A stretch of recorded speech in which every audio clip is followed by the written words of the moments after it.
বর্ষার মুম্বাই কয়েকদিন ধরেই প্রচণ্ড ধারায় বৃষ্টি পড়ছে, কিন্তু আজকের বৃষ্টি যেন বেশি ভয়ঙ্কর।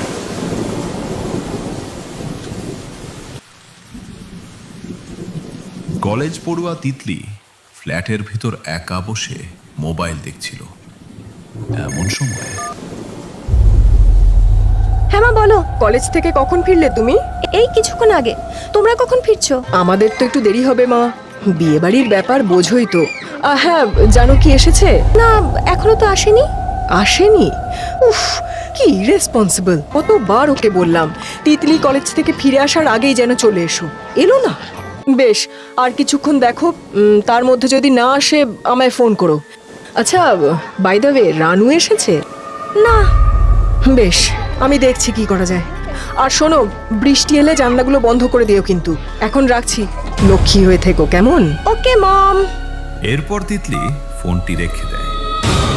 হঠাৎ বজ্রপাতের শব্দে সে চমকে যায়, আর তার হাত থেকে মোবাইলটি মাটিতে পড়ে ভেঙে যায়।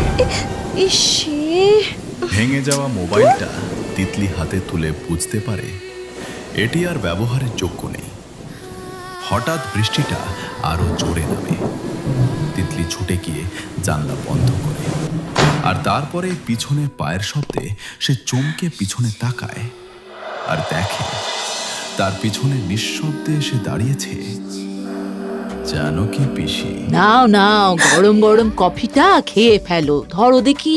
তিতলি বুঝতে পারে না যে এই তুমুল ঝড় বৃষ্টির মধ্যে জানকী পিসি কি করে এসে পৌঁছলো। পিসির হাসি দেখে আজ তার অস্বস্তি শুরু হয়। তারপরে সে ঘাড় ঘুরিয়ে দেখে ঘরের দরজা ভিতর থেকে বন্ধ। এসব যেন তার স্বপ্ন বলে মনে হয়। তুমি কোথা দিয়ে এলে? দরজা তো বন্ধ। ও মা, কোথা দিয়ে আবার? দরজা দিয়ে? দরজা তো খোলাই ছিল। আমি কি ভূত নাকি যে জানলা দিয়ে উড়ে আসবো? এই কথা শুনে তিতলি চমকে যায়। জানকী পিসি কি তার মনের কথা বুঝতে পেরেছে? তুমি কিন্তু এভাবে একলা ফ্ল্যাটে দরজা খুলে রেখো না, বিপদ হতে পারে। তো তোমার ছাতা কোথায়? তিতলির প্রশ্নটা জানকীকে অপ্রস্তুত করে দেয়। ওই তো, ঘরে জল মাখামাখি হয়ে যাবে বলে বাইরে রেখে এসেছি। জানকী এবার আলোচনাটাকে ঘোরাতে চায়। আচ্ছা, তোমার এত সন্দেহ হচ্ছে কেন বলো তো? আসলে বাইরে এত বৃষ্টি, কিন্তু তোমার শাড়িতে জল নেই, তাই ভাবলাম হয়তো, মানে। কি ভূত? তাই তো। এখন ওসব চিন্তা ছেড়ে কফিটা খেয়ে নাও দেখি, আমি নুডলস করে আনছি। এরপরে জানকী চলে যায় রান্নাঘরে নুডলস তৈরি করতে, আর তিতলি আপন মনে কফি খেতে খেতে কিছু চিন্তা করতে থাকে। বাইরে বৃষ্টিটা আরো জোরে নামে। এরপরে তিতলি তার বেডরুমে গিয়ে ভাবতে থাকে যে যেসব ঘটনা আজকে ঘটছে তা যেন ঠিক স্বাভাবিক নয়। আর ঠিক তখনই আবার জানকী এসে দাঁড়ায় তার সামনে। এই নাও নাও, ধরো, একদম গরম, চটপট খেয়ে নাও দেখি। এত তাড়াতাড়ি? মানে বানালে কি করে? ওহো, তোমার প্রশ্নের জবাব দিতে দিতে আমার কাজের অনেক দেরি হয়ে যাচ্ছে। আমি অনেক আগেই এসেছি, তোমাকে ডিস্টার্ব করিনি, বুঝেছো? বারে, আমাকে ডিস্টার্ব করবে না বলে ভয় দেখিয়ে দেবে। তুমি যে কি করো না পিসি। তিতলির এই কথায় জানকী মজা পায়। সে মিচকি মিচকি হাসতে থাকে। বাইরে তখন তুমুল ধারায় বৃষ্টি পড়ে চলেছে। হঠাৎ করে তুমুল বজ্রপাতের শব্দে ভয়ার্ত তিতলি ঝাঁপিয়ে পড়ে পিসির। পিসি! জানকী পরম মমতায় তাকে জড়িয়ে ধরে। এখন বাজ পড়া বেড়ে গেছে খুব, কোনো ভয় নেই।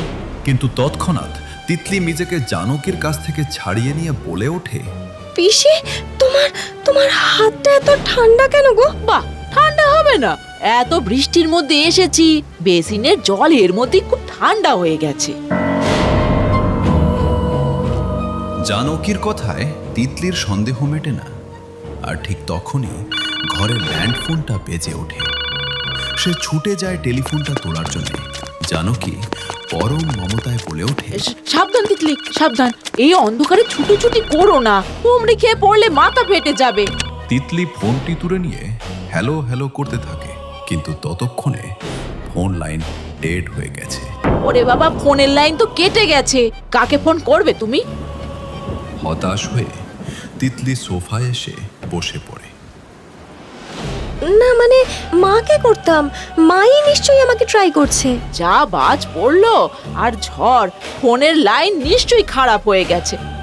তিতলি বুঝতে পারে না যে এইবার তার কি করা উচিত। তোমার মোবাইলটাও তো ভেঙেছো, এবার চুপটি করে বসো এক জায়গায়। আচ্ছা, মোবাইলের কথা তুমি জানলে কিভাবে?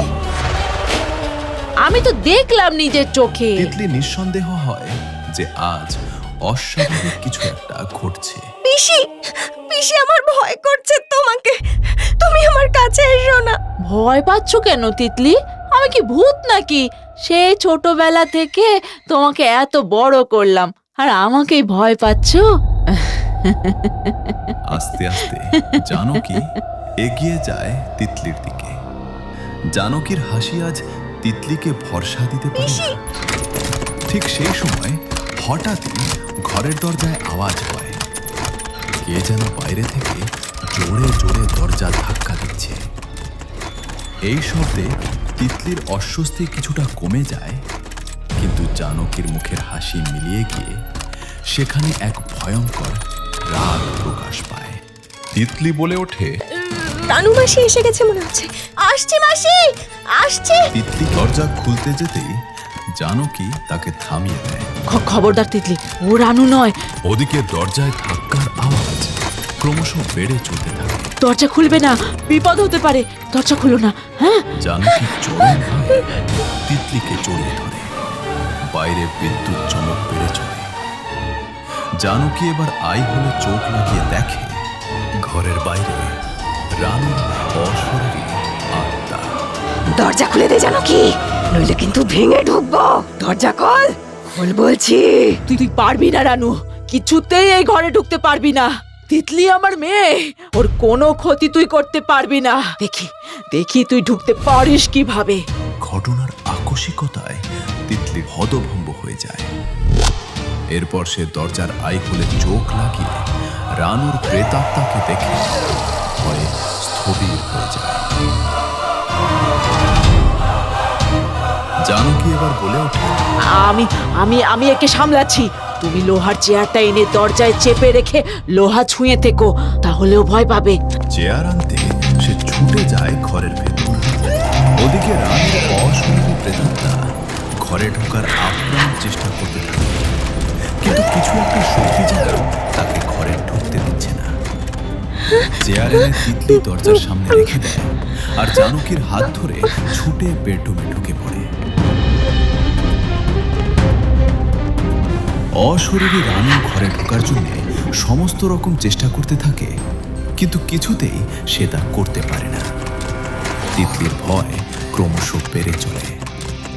জানকী এবার ছুটে যায় রান্নাঘরে, আর তারপর রান্নাঘর থেকে কিছু জিনিসপত্র নিয়ে ফেরে। ওদিকে অশরীরী রানু ক্রমশ অস্থির হয়ে ওঠে। সে কখনো ঘরের দরজা দিয়ে, আবার কখনো বা জানলা দিয়ে ঘরে ঢোকার চেষ্টা করতে থাকে। এই সমস্ত ঘটনা দেখে তিতলি ভয়ে সেঁটিয়ে যায়। জানকী তাকে বলে ওঠে, এগুলোতে আগুন জ্বালিয়ে ঘোরাতে থাকো জানলায় জানলায়, বুঝলে? জানকীর কথা মতো তিতলি সেগুলো বাটিতে নিয়ে সেই ধোঁয়া জানলার সামনে ঘোরাতে থাকে। সেই ধোঁয়ার এক অদৃশ্য শক্তি রানুর প্রেতাত্মাকে সেখান থেকে চলে যেতে বাধ্য করে। জানকী এবার স্বস্তির শ্বাস ফেলে। বাইরের বৃষ্টিটাও ততক্ষণে কমে এসেছে। তিতলি কান্নায় ভেঙে পড়ে।